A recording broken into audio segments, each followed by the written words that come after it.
Principales lesiones motoras.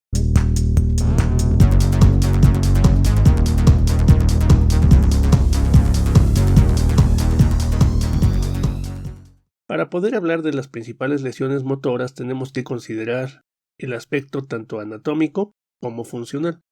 Indiscutiblemente podemos tener un sinfín de lesiones en el sistema motor. En esta ocasión nos vamos a restringir en dos tipos de lesiones. Como primera instancia hablaremos de la decorticación y la descerebración y posteriormente hablaremos de las lesiones de neurona motora superior y neurona motora inferior.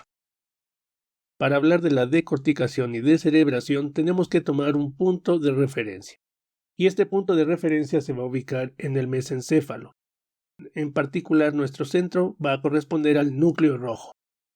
En este caso, el núcleo rojo es el que va a determinar qué tipo de lesión vamos a tener. Recordemos que el núcleo rojo tiene como principal función el inervar músculos de tipo flexores.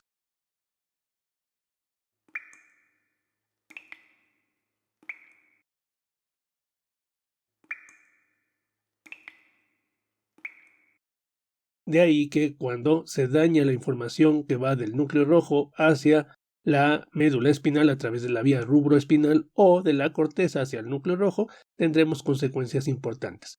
Vamos a analizarlas. Como primera instancia, en el caso particular de la decorticación, vamos a tener una desconexión en sentido figurado de la corteza cerebral del tallo. Y en este caso, nuestra lesión podría abarcar de la corteza cerebral hacia el tallo o en particular de la corteza cerebral hasta el núcleo rojo. Por lo tanto, como primer punto debemos de especificar la decorticación es un daño que involucra estructuras que se encuentran por arriba del núcleo rojo. Por ejemplo, podemos tener lesiones en la corteza cerebral, en la cápsula interna, podemos tener también alguna alteración en el tálamo. Entonces, toda la información que va de la corteza hacia el núcleo rojo puede verse desconectada o puede verse interrumpida y por lo tanto vamos a tener una desconexión de la corteza, de ahí el nombre de decorticación. Ahora, un paciente que presenta este tipo de lesiones va a contar con características importantes. Lo primero que vamos a observar es que se encuentra una postura particular. Vamos a encontrar principalmente rigidez de los miembros superiores y en particular de los flexores. Vamos a encontrar en los miembros superiores un aumento de la rigidez con abducción y en los miembros inferiores vamos a encontrar una extensión. Esta pose es característica del tipo de lesiones que se encuentran por arriba del núcleo rojo. Por el otro lado, cuando hablamos de descerebración, nos vamos a encontrar con lesiones que se encuentran del núcleo rojo hacia la parte inferior.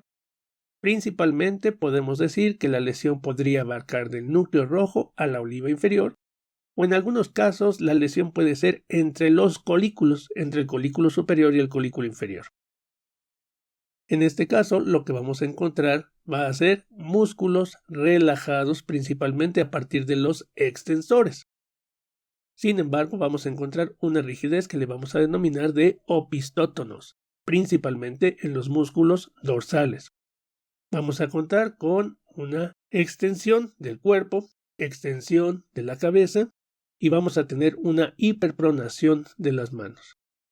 Obviamente estas lesiones son bastante severas y nos van a ayudar como orientación del pronóstico para determinar si pudiera haber o no recuperación de nuestro paciente. Las lesiones de descerebración pueden ubicarse tanto en el mesencéfalo o en el bulbo.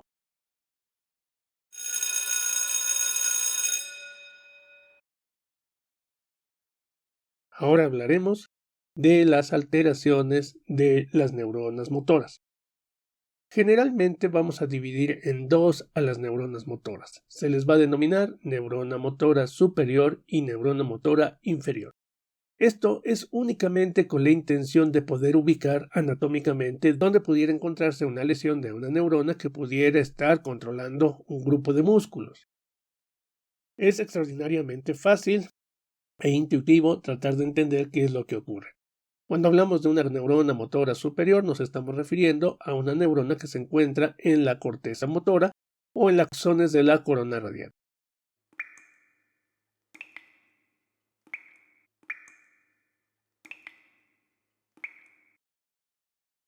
Cuando hablamos de una neurona motora inferior, principalmente nos vamos a referir a las neuronas medulares, que son las encargadas de directamente inervar a un grupo de músculos dependiendo del nivel al cual estemos ubicados. Lo que debemos de tener en cuenta son los efectos que se van a producir a partir de las lesiones de cualquiera de estas dos neuronas. Como primera instancia vamos a decir, cuando hablamos de una neurona motora superior, es decir, repetimos, cuando estamos hablando de una neurona de la corteza cerebral, lo que vamos a presentar en los músculos es una espasticidad. Y vamos a tener una ausencia de reflejos, tanto los reflejos superficiales como los reflejos profundos.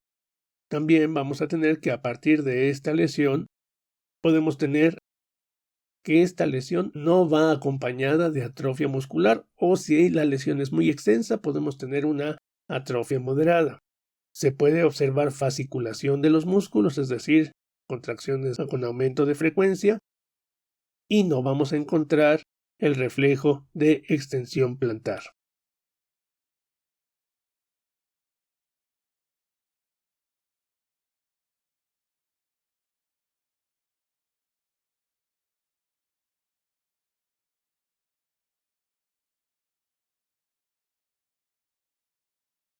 Cuando hablamos de una lesión de neurona motora inferior, nos vamos a encontrar que se está dañando directamente la neurona encargada de la inervación del grupo muscular de acorde al segmento, y por lo tanto vamos a tener una lesión que podría estar denervando el músculo. Por lo tanto, la primera alteración que podríamos observar es una hipotonía. Podríamos también tener que en este caso, si el músculo se está denervando, puede presentar atrofia, ya sea dependiendo del grado de la lesión, podrá ser moderada o llegar a ser severa.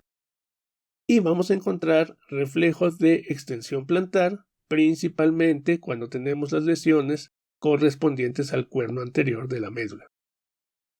En este caso, es importante entender todo este grupo de lesiones para poder ubicar tanto anatómicamente como funcionalmente qué está alterándose y que pueden servir como un elemento pronóstico que a partir de ahí nos ayude a dar un criterio clínico y de tratamiento.